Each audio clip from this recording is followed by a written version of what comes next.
જી નમસ્કાર. અમારી ચેનલમાં ફરીથી એક નવા વિડીયોમાં તમારું સ્વાગત છે. મિત્રો, તમે બધા મસ્ત છો, મજામાં હશો? મિત્રો, આવનારી જીએસઆરટીસી હેલ્પરની પરીક્ષામાં ગુજરાતના ઇતિહાસના મોસ્ટ આઈએમપી પ્રશ્નોની આ વિડીયોમાં ચર્ચા કરીશું.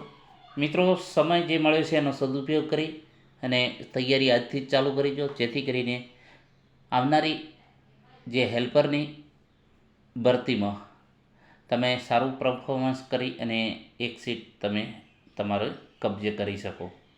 હવે મિત્રો, આ વિડીયોમાં વાત કરીશ ગુજરાતનો ઇતિહાસ. તો અગાઉની પરીક્ષામાં પૂછાયેલા પ્રશ્નો તેના વિશે ચર્ચા કરીશું. તો મિત્રો, અહીં તમે જોઈ શકો છો, પ્રથમ નંબરનો પ્રશ્ન: ધોળાવીરામાંથી પ્રાપ્ત થયેલ શીલ શેના બનેલા હોય છે? લોઢું, તાંબુ, પકવેલી માટી કે સીસું? તો એનો સાચો જવાબ છે પકવેલી માટી. એના પછી વાત કરીશું પુરાતન અવશેષ માટે જાણીતું પોલો ક્યાં આવેલું છે? તો પુરાતન અવશેષ માટે જાણીતું પોલો સાબરકાંઠા, કચ્છ, બનાસકાંઠા, અમદાવાદ. તો સાબરકાંઠામાં. પ્રાચીન સમયમાં દંડકારણ્ય તરીકે ઓળખાતો પ્રદેશ હાલ કયા નામે ઓળખાય છે? ડાંગ, વઢિયાર, પંચાળ કે કચ્છ? તો ડાંગ. ગુજરાતમાં મળી આવેલ સિંધુ ખીણની સંસ્કૃતિના સ્થળો અને જિલ્લામાં કયું ખોટું છે? રંગપુર, સુરેન્દ્રનગર, રોજડી, રાજકોટ, રોથર, અમદાવાદ. બધા સાચા. તો ગુજરાતમાં મળી આવેલ સિંધુ ખીણની સંસ્કૃતિના સ્થળો અને જિલ્લામાં કયું ખોટું? તો બધા ખોટા છે. સોરી મિત્રો, બધા સાચા છે. બરાબર. દક્ષિણ ગુજરાતનું મહત્વનું સાંસ્કૃતિક નગર કયું છે? દક્ષિણ ગુજરાતનું મહત્વનું સાંસ્કૃતિક ડુમસ, ચાંપાનેર, સાપુતારા કે દાંડી? તો દાંડી. ગુજરાતમાં હડપ્પા સંસ્કૃતિના અવશેષો ક્યાંથી મળી આવ્યા? લોથલ, ગોંડલ, ખંભાત, વઢવાણ. તો લોથલ. ધોળાવીરા કયા જિલ્લામાં આવેલું છે? રાજકોટ, જામનગર, કચ્છ, વલસાડ. તો કચ્છ. હડપ્પિયન સંસ્કૃતિના અવશેષ પહેલા વહેલા ગુજરાતના કયા જિલ્લામાંથી પ્રાપ્ત થાય? સુરેન્દ્રનગર, ભાવનગર, જૂનાગઢ, અમદાવાદ. તો સુરેન્દ્રનગરમાંથી. સિંધુ ખીણની સંસ્કૃતિના શોધાયેલા મહત્વના સ્થળોમાંથી કયા સ્થળે ગોદી એટલે કે ડોકયાર્ડ મળી આવેલ છે? સિંધુ ખીણની સંસ્કૃતિના શોધાયેલા મહત્વના સ્થળોમાંથી કયા સ્થળે ગોદી એટલે કે ડોકયાર્ડ મળી આવેલ? હડપ્પા, ધોળાવીરા, વલભી કે લોથલ? તો લોથલમાંથી મળી આવેલ. ધોળાવીરાના ઉત્ખનન કરતા કોણ હતા? આર.એસ. બિષ્ટ, રખાલદાસ બેનર્જી, માધવ સરોવર, સર જોહન માર્શલ. તો આર.એસ. બિષ્ટ. આવા પ્રશ્નો પણ ઇતિહાસના પૂછાય છે મિત્રો. નીચેના પૈકી હડપ્પા સંસ્કૃતિની કઈ જગ્યા ગુજરાતમાં આવેલ છે? બનવાલી, ચાંદુડ, સુરકોટડા, કાલીબંગા. તો સુરકોટડા. સુરકોટડા સી સાચો જવાબ છે. હડપ્પન સંસ્કૃતિનું સૌથી મહત્વનું બંદર કયું? તો હડપ્પન સંસ્કૃતિનું સૌથી મહત્વનું બંદર લોથલ. મોસ્ટ આઈએમપી પ્રશ્ન છે. અશ્મિયોની જે ઉંમરનો અંદાજ કઈ પદ્ધતિ દ્વારા મેળવાય છે? તો એ કાર્બન ડેટિંગ દ્વારા. મોસ્ટ આઈએમપી પ્રશ્ન છે મિત્રો. સિંધુ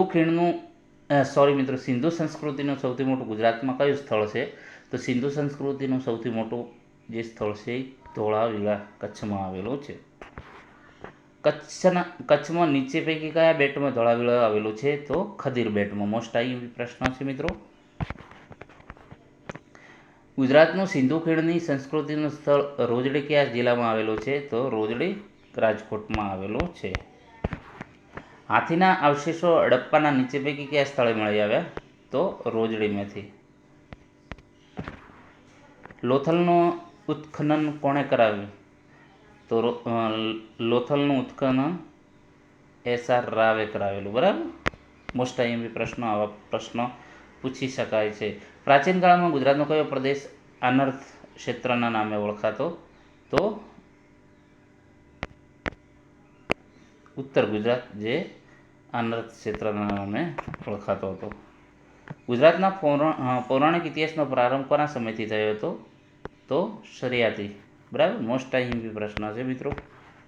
ગુજરાતમાં અશોકનો શિલાલેખ કયા જિલ્લામાં આવેલો છે? તો જૂનાગઢમાં આવેલો છે. મોસ્ટ આઈએમપી પ્રશ્ન છે. ગોંડલના મહારાજા ભગવતસિંહે તૈયાર કરાવેલ નવખંડનો શબ્દકોશ ભગવદો મંડળ કયા વિદ્વાને તૈયાર કર્યો હતો? તો તેનો સાચો જવાબ છે ચંદુલાલ બેચરદાસ પટેલે. આ મોસ્ટ આઈએમપી પ્રશ્ન છે.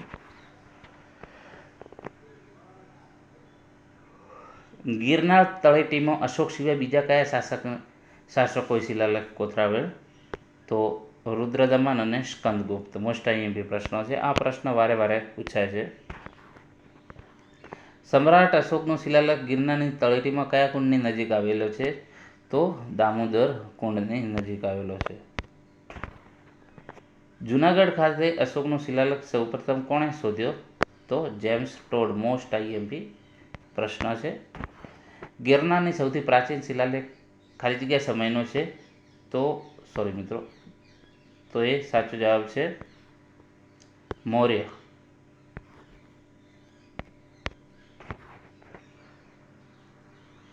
જુનાગઢનું સુદર્શન તળાવ કયા કાળ દરમિયાન બંધાયું હતું? તો મૌર્ય. મોસ્ટ આઈએમપી પ્રશ્ન. આ વારે વારે પ્રશ્ન પૂછાય છે. જુનાગઢ શિલાલેખ નીચેના પૈકી કયા રાજ્યનો ઉલ્લેખ નથી? જે જુનાગઢના શિલાલેખમાં કયા રાજ્યનો ઉલ્લેખ નથી? તો ચંદ્રગુપ્ત મૌર્ય ઉલ્લેખ છે, અશોકનો ઉલ્લેખ છે, રુદ્રદમન સ્કંદગુપ્તનો ઉલ્લેખ છે, સિદ્ધરાજ જયસિંહનો ઉલ્લેખ નથી. Option D. તો મિત્રો, આ જે મોસ્ટ આઈએમપી પ્રશ્નો આવનારી પરીક્ષા હેલ્પરમાં તમને આમાંથી ઘણા પ્રશ્નો પૂછાય એવા છે. તો મિત્રો, જે સમય મળ્યો છે સમયનો સદુપયોગ કરી અને મહેનત કરી લો, પછી પસ્તાવો ન પડે. તો મિત્રો, આ વિડીયોને લાઇક, શેર અને વધુમાં વધુ મિત્રોને શેર કરજો, જેથી કરીને બીજા વિદ્યાર્થીઓને પણ આનો લાભ થાય. આભાર.